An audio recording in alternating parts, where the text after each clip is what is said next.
नाथ मतलब स्वामी। अच्छा, जगन्नाथ जी के विषय में एक बहुत विशेष बात सुनो। श्री जगन्नाथ महाप्रभु को सब प्रिय है, बस एक भाव छोड़ के। जब कोई उनका स्मरण करके या उनके सन्मुख जाकर के स्वयं को अनाथ कहे, महाप्रभु जी को बहुत विकलता होती है जब कोई स्वयं को अनाथ माने। कभी भी जीवन में स्वयं के प्रति अनाथ की भावना लगती हो, महाप्रभु जगन्नाथ जी का स्मरण करो, सबके नाथ हैं। विश्व प्रसिद्ध रथ यात्रा। अब जगन्नाथ जी प्रकट कैसे हुए, जगन्नाथ जी का रूप क्या है, बहुत विस्तृत कथा है, वो हम सुनेंगे कल। क्योंकि पूर्व से द्वारिका लीला से पूरी कथा शुरू होती है, कईयों को शायद पता भी होगी। पूर्व में श्री जगन्नाथ जी ने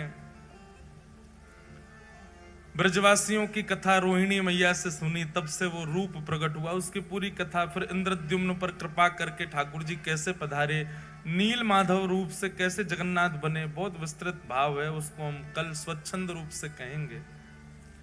अभी बस इतना सुना देते हैं कि महाप्रभु श्री जगन्नाथ जी की रथ यात्रा कैसे होती है। सबसे ज्यादा विश्व में लोग श्री जगन्नाथ जी को जानते ही रथ यात्रा से। ऐसे भक्त वत्सल हैं श्री जगन्नाथ जी। इंद्रद्युम्न राजा, जिस पर कृपा करने के लिए श्री जगन्नाथ जी ने यह रूप धारण किया, वे इंद्रद्युम्न राजा नित्य श्री जगन्नाथ जी की सेवा करते हैं और ऐसे एकमात्र राजा हुए जिन्होंने जगन्नाथ प्रभु का मंदिर निर्माण कराते ही अपनी राज पदवी का त्याग कर दिया। राजा रहकर के हम जगन्नाथ जी की सेवा नहीं कर सकते, दास बन गए श्री जगन्नाथ जी के लिए। हमारे ब्रज के उपासक भी कहते हैं, कनक कूट को टिक लग तजिए भजिए कुंवर कन्हैया। जब तक चित्त में त्याग नहीं आएगा तब तक ठाकुर जी के साधक नहीं बन सकते आप। कोई व्यक्ति चाहे कि मैं सब स्थितियों में रहता हुआ भक्त भी बन जाऊं तो नहीं बन सकता, उसको त्याग तो करना पड़ेगा। अपने सुख का, अपने समृद्धियों का, अपने भाव का, अपने प्रेम का, अपने ऐशो आराम का कहीं ना कहीं तो त्याग वैष्णव को करना पड़ता है। वैष्णव भक्तों को देखो, वो त्यागी से ही दिखते हैं। रात में भले 1 बज जाए, सुबह 4 बजे उठ जाएंगे, क्यों? त्याग है। कितने वो अच्छे वस्त्र दे दो लेकिन फिर भी सामान्य वस्त्र पहनेंगे, क्यों? त्याग है। कितना भी अच्छा श्रृंगार कर लें, श्रृंगार करके फिर तिलक जरूर लगा लेंगे, क्यों? त्याग है। त्याग भक्त को करना ही पड़ता है। तो इंद्रद्युम्न राजा ने अपनी राज पदवी का त्याग कर दिया। और इंद्रद्युम्न अकेले भक्त नहीं, उनकी पत्नी गुंडीचा, जिनका नाम, वो भी परम भक्ता थी श्री जगन्नाथ जी की। तो इंद्रद्युम्न राजा नित्य अपनी पत्नी के साथ जाते और पूरे जगन्नाथ मंदिर में झाड़ू सोहनी करते अपने आप ही। बहुत ध्यान से सुनना। ठाकुर जी को इंद्रद्युम्न राजा का त्याग, समर्पण और ये प्रेम इतना भा गया, इतना भा गया, महाप्रभु श्री जगन्नाथ जी प्रकट हो गए और प्रकट होकर के बोले, इंद्रद्युम्न, हमारा एक ही हृदय है, तुम कितनी बार उसको अपना मुरीद बनाओगे, कितनी बार उसको प्रसन्न करोगे। व्यक्ति का स्वभाव होता है कि वो एक बार सामने वाले को प्रसन्न कर देता है, सामने वाला प्रसन्न हो जाए तो बस फिर शांत सा रहता है। लेकिन तुम बार बार ऐसी लीला करते हो कि हमको प्रसन्न होना ही पड़ता है। तुमने राज पदवी का त्याग कर दिया, अब तुम अपनी पत्नी सहित पूरे मंदिर की सेवा करते हो, कोई भी कार्य छोटा बड़ा नहीं समझते। पत्नी पुष्पमाला का श्रृंगार बनाती है, नित्य हमको धारण कराती है। हम तुम्हारी सेवा से बहुत प्रसन्न हैं, कुछ वरदान मांग लो।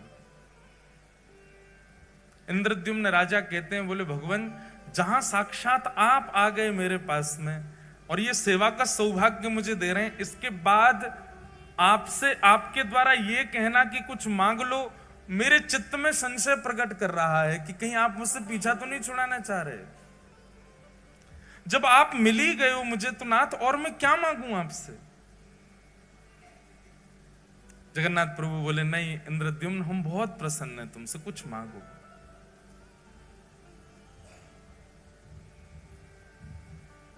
तब इंद्रद्युम्न ने ऐसा वरदान मांगा कि श्री जगन्नाथ जी के नेत्र सजल हो गए। उसने कहा, बोले भगवान यत्र तत्र, अभी भी मैं जगन्नाथपुरी में जब चलता हूं ना तो लोग बाग कह देते हैं ओहो वो राजा जा रहा है जिसने जगन्नाथ जी का मंदिर बनवाया। और सत्य माने महाप्रभु, जब कोई कहता है कि मैंने मंदिर बनवाया उस समय इतनी पीड़ा वेदना होती है कि प्राण त्याग दूं। नाथ बहुत ध्यानपूर्वक सुनिएगा, ऐसे ही नहीं प्रकट हो जाते हैं ठाकुर जी किसी के यहां। उसकी स्थिति देखो पहले कैसी थी। इंद्रद्युम्न राजा कहता है, बोले नाथ यत्र तत्र कोई भी कह देता है वो राजा जा रहा है जिसने मंदिर बनवाया। मैं आपसे प्रार्थना करना चाहता हूं, अगर मेरा वंश आगे बढ़ा तो मेरे वंश में आने वाले बालक, मेरे होने वाले उनके भी बालक पर पौत्र पर पौत्र पर पौत्र, और कभी ना कभी कोई ना कोई तो बालक ये कह देगा कि हमारे पूर्वजों ने मंदिर बनवाया। इसलिए आप ऐसी कृपा कीजिए, अनुग्रह कीजिए कि मेरा वंश बढ़े ही ना, कोई ये ना कह दे कभी कि हमारे पूर्वज ने मंदिर बनवाया। मैं आपसे यही वरदान चाहता हूं। उन्होंने वंश ना बढ़े ऐसा नहीं कहा, उन्होंने वरदान में यह मांगा कि कभी कोई ऐसा ना कहने वाला प्रकट हो जो ये कहे कि हमारे पूर्वज ने मंदिर बनवाया। मतलब बगल में पत्नी खड़ी है, गुंडीचा खड़ी है, इसके सामने स्पष्ट कैसे बोल दूं कि मुझे संतान नहीं चाहिए। लेकिन नाथ आप कृपा करके ऐसा अनुग्रह कर दो कि मेरे कुल में वंश में कोई ये कहने वाला ही पैदा ना हो कि हमारे पूर्वज ने मंदिर बनवाया। इनडायरेक्ट वे में मानो कहना चाह रहे हैं कि कोई वंश आगे बढ़े ही ना, कभी ना कभी कोई तो बोल देगा कि हमारे पूर्वज ने बनाया।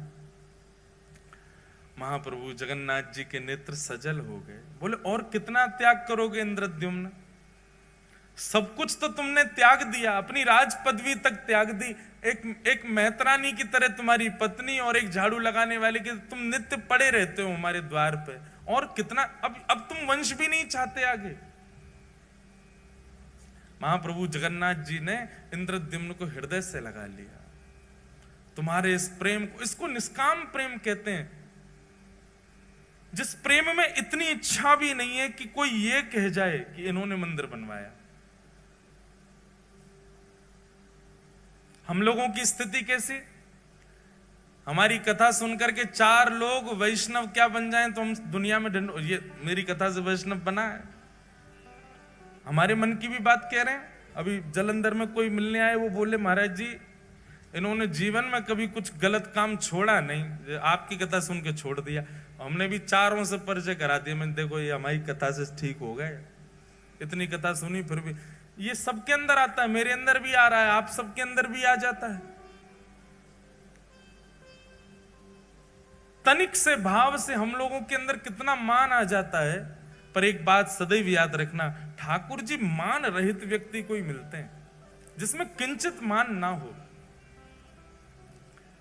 इंद्रद्युम्न ने कहा मैं अपने वंश की जिम्मेवारी नहीं ले सकता कि कोई ये बात कह जाएगा कि हमारे पूर्वज ने मंदिर बनवाया था, इसलिए नाथ मेरे वंश में कोई ये कहने वाला पैदा ही ना हो। इसका मतलब वंश ही ना बढ़े, मुझको ही बस मेरे बाद ही वंश समाप्त कर दो मेरा।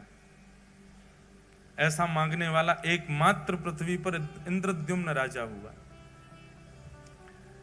इंद्रद्युम्न को तो हृदय से लगा लिया, लेकिन बगल में खड़ी हुई गुंडीचा समझ गई। महाप्रभु मेरे पति हो ना हो, आपसे वंश वर्धन ना हो ये मांग रहे हैं। इनकी प्रसन्नता, आपकी प्रसन्नता देख करके मुझे लगता है कि इनका भाव आप समझ गए और आप भी उसमें राजी हैं। पर नाथ मैं एक मां हूं, मेरे अंदर वात्सल्य भाव है, मेरे अंदर करुणा है, मेरे अंदर लाड़ है, प्यार है, स्नेह है, दुलार है, मैं वो किसको अर्पित करूंगी अगर वंश में कोई बालक ना हुआ तो? आपने उनकी इच्छा पूरी कर दी, पर मेरी इच्छा कैसे पूरी होगी? मेरे अंदर तो वात्सल्यता हिलोरें ले रही है, वो कहां जाएगी नाथ? इंद्रद्युम्न की बात सुनकर के तो जगन्नाथ जी के नेत्र सजल हुए, पर गुंडीचा की बात सुनकर के तो जगन्नाथ जी फूट फूट के रोए और हृदय से लगा लिया गुंडीचा को। बोले मैं तुम दोनों की कामना पूरी करूंगा। इंद्रद्युम्न की कामना तो मैं ये पूरी करूंगा कि तुम्हारा वंश ना ही बढ़ेगा, और तुम्हारी कामना मैं ये पूरी करूंगा कि तुम्हारे वात्सल्य का भाजन मैं तुम्हारा लाला बन करके रहूंगा सदा के लिए। आज के बाद इंद्रद्युम्न तुम्हारा स्वामी मैं हूं और गुंडीचा तुम्हारा लाला मैं हूं, तुम्हारा पुत्र हूं। जगन्नाथ जी अंक में भर गए और महाराज वर्णन आता है वाणी जी में कि जैसे जगन्नाथ भगवान ने गुंडीचा को हृदय से लगाया, गुंडी जाके पयोधर से अपने आप ही दुग्ध प्रकट हो गया और जगन्नाथ जी अधर पर धारण करके उसको पीने लगे। उसके बाद गुंडीचा को कभी भी गुंडीचा नहीं कहा, रानी नहीं कहा, ठाकुर जी हमेशा मैया बोलते थे। भगवान श्री कृष्ण की 3 ही मैया हैं पृथ्वी पर, देवकी मैया, यशोदा मैया और गुंडीचा मैया। बोले बस मुझे एक अनुमति देना। क्या? मैं जगन्नाथ हूं, आपने मुझे जगत का नाथ बना दिया, पूरा विश्व मेरे पास आएगा। मां मैं साल भर पूरे विश्व को दर्शन दूंगा, साल भर पूरे विश्व के ऊपर अनुग्रह करूंगा, उनके आर्तों को दूर करूंगा, उन पर अनुग्रह करूंगा, और साल में एक बार अपनी मैया से मिलने के लिए खूब चढ़ करके रथ पर आनंद के साथ भर करके नाचते गाते भय लाखों वैष्णवन के संग में अपनी मैया के पास आऊंगा और फिर 7 दिन आपके पास ही रहूंगा, फिर कहीं नहीं जाऊंगा।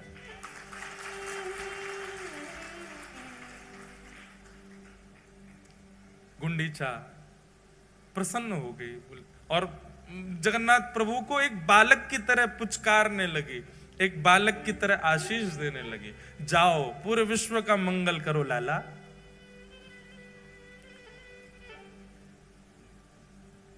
गुंडीचा वापस अपने भवन में जाकर के रहने लगी। जगन्नाथ भगवान पूरे साल भर दर्शन देते हैं पूरे विश्व को, जगत के स्वामी नाथ बन करके खड़े रहते हैं। लेकिन जैसे ही घड़ी आती है स्नान पूर्णिमा के 15 दिन बाद रथ पर आरूढ़ होकर के अपनी मैया के पास जाने की, जगन्नाथ भगवान नन्हे से बालक जैसे बन जाते हैं। इतना विशाल स्वरूप है ठाकुर जी का, लेकिन ब्रह्म वेदी से उतर करके और महाराज फिर अपने श्री मंदिर से ऐसे उछल करके सब पंडा पुजारियों के कंधा पे ऐसे हाथ धर के उछल करके ठाकुर जी जाते, मैं अपनी मैया से मिलने जा रहा हूं, मैं अपनी मैया के पास जा रहा हूं। पंडा पुजारी बोलते हैं कि कई बार तो श्री जगन्नाथ भगवान इतने आनंद में भर जाते हैं कि यूं पड़ जाते हैं, नीचे 2-4 पंडा दब जाते हैं ठाकुर जी के, ऐसे आनंद में भर जाते, कभी नीचे गिरे कभी पीछे गिरे और ऐसे हिलोरें लेते हुए आहा सालवेग स्तुति करता है जगन्नाथ भगवान की जब वे जाते हैं गुंडीचा के लिए। अहे नील शैल प्रबल मत्तावरण प्रबल मत्तावरण